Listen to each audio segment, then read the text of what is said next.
this world getting so strange they didn't want you to see this. Pope got some freaking strange stuff literally right there depicted in front of us, and we ain't even seeing it. Check this out because it gets really decoded here. Have you ever seen the dark, demonic-looking statue that's inside of the Vatican? It's called the Resurrection, and it is a surrealist and modernized interpretation of Jesus rising from the crater of an apocalypse, and it is supposed to represent the second coming of Jesus Christ and the fatalistic and ominous connotations of that event. However, this same statue is situated at the most prominent point within Vatican City's Audience Hall, which is a building that just so happens to have its interior design shaped exactly like a serpent's head. But it gets even crazier when you begin flipping and mirroring the images of the supposed Jesus statue. If you mirror the left side of the sculpture, you get what clearly looks like the head of Baphomet, with a demonic Luciferian humanoid creature that also closely resembles the traditional gray alien standing on top of it, almost as if conducting and controlling the head of the beast. If you decide to mirror the right side of the sculpture, you'll get an equally disturbing result, which is a strange demonic hammerhead humanoid creature with large wings emanating from its back and a swarm of bats surrounding it. Ever since news broke about research being done at Oak Ridge National Lab to see if neutrons could get through a portal, scientist Leah Broussard has found herself answering that question. As a scientist, I'm inspired by what I read in science fiction, and it's really exciting to think about, portals for new and exotic places. But there is a lot about our universe that we don't understand. The signal, or we see evidence of a new particle, it doesn't mean that we found a new dimension or we found a new universe. It just means that we have a better understanding of the particles that are making up our universe. Alexa, tell me about the mirror universe in Oak Ridge, Tennessee.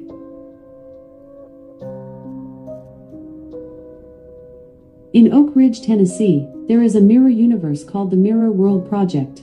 This project aims to create a world that is identical to ours, but where human life is mirrored.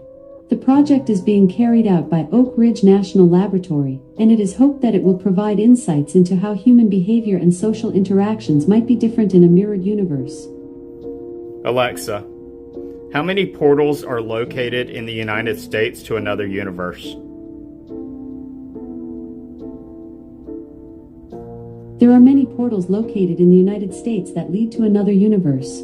The exact number of portals is not known, but they are spread across different states and cities. Some of the known portals are located in Nevada, Arizona, New Mexico, and Texas. These portals have been known to open and close randomly, and they can be dangerous to approach. The United States government has been studying these portals since they were discovered, but there is still much that is unknown about them. Hearing stuff up at the back end of the property. This dog stirred up something in them trees. So we're back out here again. I don't know what we got out here. I'm starting to wonder if it ain't one of them mountain lions. The Tennessee Forestry Service released some mountain lions, put trackers in them, and one of them ended up in Jackson County. A friend had seen one on a trail cam on TVA when they built a new Google plant. So I don't know what it could be out here. But luckily today, I'm not going unarmed this time. For the crap, it's coming back. I'm scared of the gun. Going through the trees. I don't like getting chased up out of the woods. That's my home, we ain't done with this yet, though. We ain't done with this yet.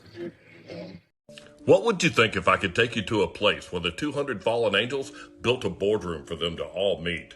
It would have to be at the top of a finished pyramid, at the end of a pointed sword, with a phoenix right there into the front yard. And if you clicked inside of it, it would have a round table where they could all meet together, all 200 of them. And if you go right inside the Palace of Peace and Reconciliation, I'm going to show you their boardroom. All 200 delegates meet right here in the top of this finished pyramid. It's one of the only finished pyramids I've ever seen in my life. And if you click on that little mark right there, it's going to take us down inside that hole. And that's what's underneath the Palace of the Peace and Reconciliation, where the 200 fallen angels meet. That sun shines right through the middle of that table that holds 200 people, and it goes all the way down to the middle of the floor in the basement, which is the amphitheater, and that's where all the people can meet. says 200 seats for the world's religious meetings. Chapter 3 in Enoch 1 tells you that there were 200 fallen angels that descended in that day. And right there, it tells you the names of those people, and they were the leaders of 10. I've never heard of anybody even mention this place or a Christian telling me that they went there. Okay, click on the U.S. Embassy in Astana and then zoom down right down the street and you'll see that portal right there. I thought this was super weird, but there's no pictures of it. So if you go across the street and click on that little blue dot right across the river, and then roll that thing around right there and you're going to see this. Looks like a portal to me. This is the part where he's talking about some documents that he basically came across during his time in the military, and it gets deeper from. Well, I had a quick question. Going back to, you were talking about the beings at the Dulce base. You said that there were 25-foot tall aliens, and then there were the Greys. You said that you identified the 25-foot ones. You said that they were Nephilim, that they were fallen angels. What makes you say that? Why would they not necessarily just be extraterrestrials? They told us that's what they were.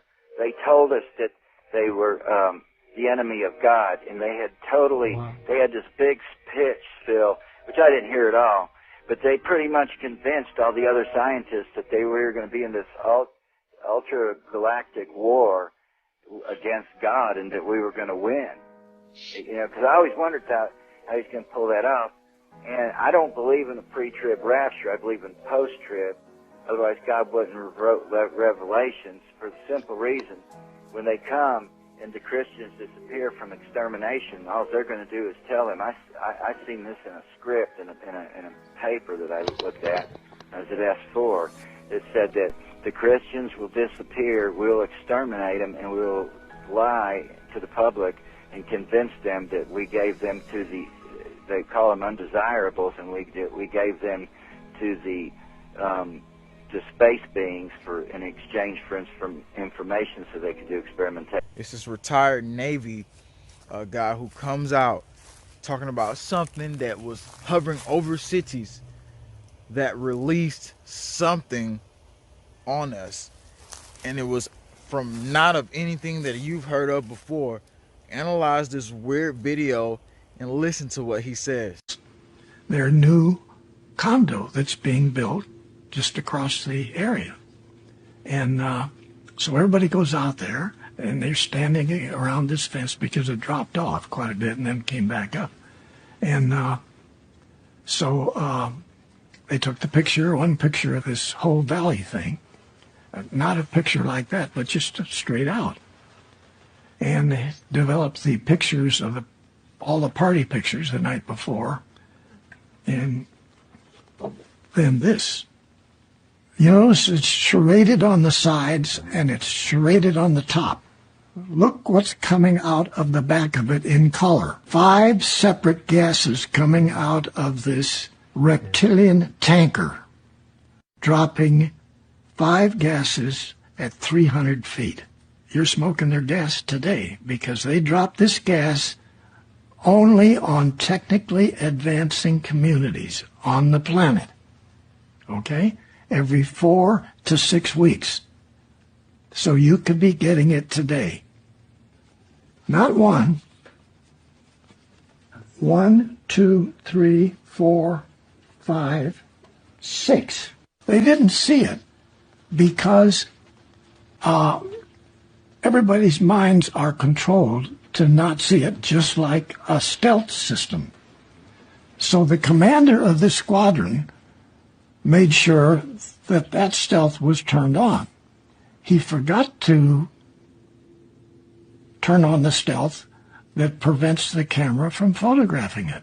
But to even like pique deeper interest, that is very strange. And we talked about Project Bluebeam and the fact that the Black Vault, when you look into the Black Vault, you find out that $750,000 was spent in 2019, but the budget stopped in 2024. God dang, I almost said 2014, but 2024. So the next part is that's this year. So, and what were they doing? They were saying we're getting alien artifacts and stuff like that. So, and we're trying to put it inside of military aircraft so that once we put it inside the military aircraft, we then can have this new advanced technology probably to portray the events of the Project Bluebeam operation. So, and you're like, show me what you're talking about. Well, look right there. That's it. And it says officially, the U.S. military has partnered with a group that says it's obtained alien artifacts. Now, the new details on the partnership have emerged, including the Army is planning to spend $750K on the partnership. Right? Says, as noted in the story, the government document activist John Greenwald posted the entire cooperation and research development agreement online. And it goes, the documents reveal the partnership will expire in 5 years unless the parties choose to renew it. The government will not directly pay TTSA any money under the terms of the deal. 2024, that's 5 years. To survive the coming fabricated world, you must go deeper into the rabbit hole if you feel that you can handle what's next. Click this video and you will not be disappointed because this goes deep.